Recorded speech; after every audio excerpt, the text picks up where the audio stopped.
President Obama has clarified his thinking about marijuana in an interview with the New Yorker's David Remnick. The president said, "As has been well documented, I smoked pot as a kid and I view it as a bad habit and a vice, not very different from the cigarettes that I smoked as a young person up through a big chunk of my adult life.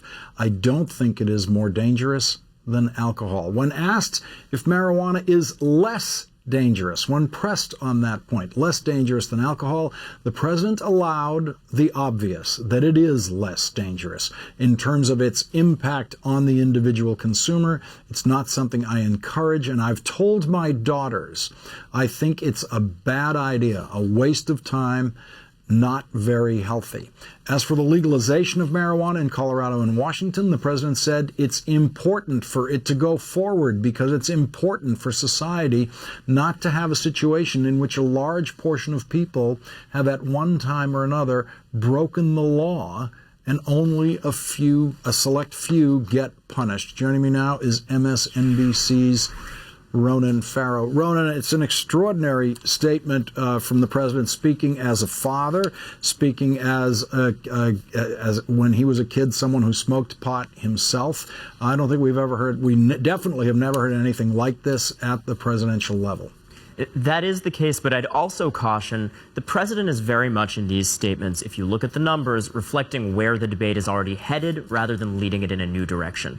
I think the statements ultimately are less controversial than the headlines rendering them would have you believe. At the close of last year, 58% of Americans, according to Gallup, supported legalization. That was up 10 points from the previous year. So this is moving fast, and he is running with the debate, not ahead of it, with one exception, and that is his very strong introduction of race into the conversation, which I think is, in fact, significant. Well, let's listen to that part of the interview. He said middle-class kids don't get locked up for smoking pot, and poor kids do. And African-American kids and Latino kids are more likely to be poor and less likely to have the resources and the support to avoid unduly harsh penalties. We should not be locking up kids or individual users for long stretches of jail time when some of the folks who are writing those laws have probably done the same thing. That's the point that you just raised, Ronan, the president making it very, very clear how unfair the administration of these laws can be. That's right, and it is simply a factual statement. According to a report from the ACLU recently, black individuals are 3.7 times more likely to be arrested for marijuana possession than white ones. That's a staggering gap, and it's actually getting bigger, the data shows. So while that information is out there in wonky circles, in the policy conversation, people understand it's at the heart of this issue. I don't know that the average individual at home necessarily does. This comment does help to take that out of reports from advocacy groups and into the living rooms around the country that need to be discussing that. He did definitely draw a line on harder drugs than marijuana. He said, that you don't want to get into a situation where you're negotiating whether or not there's some amount of cocaine that could be legal.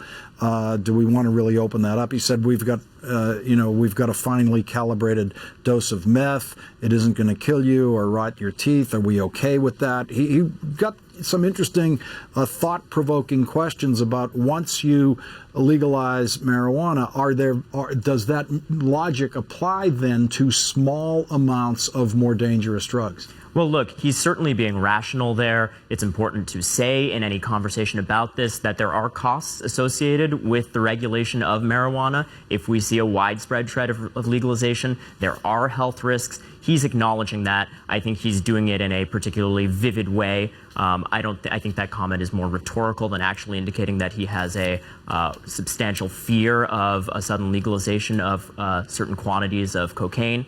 I think the underlying point is valid, that there are dangers associated with any deregulation of drug use, and he is displaying his classic pragmatism in making that point, while he also makes the point that I think reflects where the public thinking is going on this, which is towards legalization support.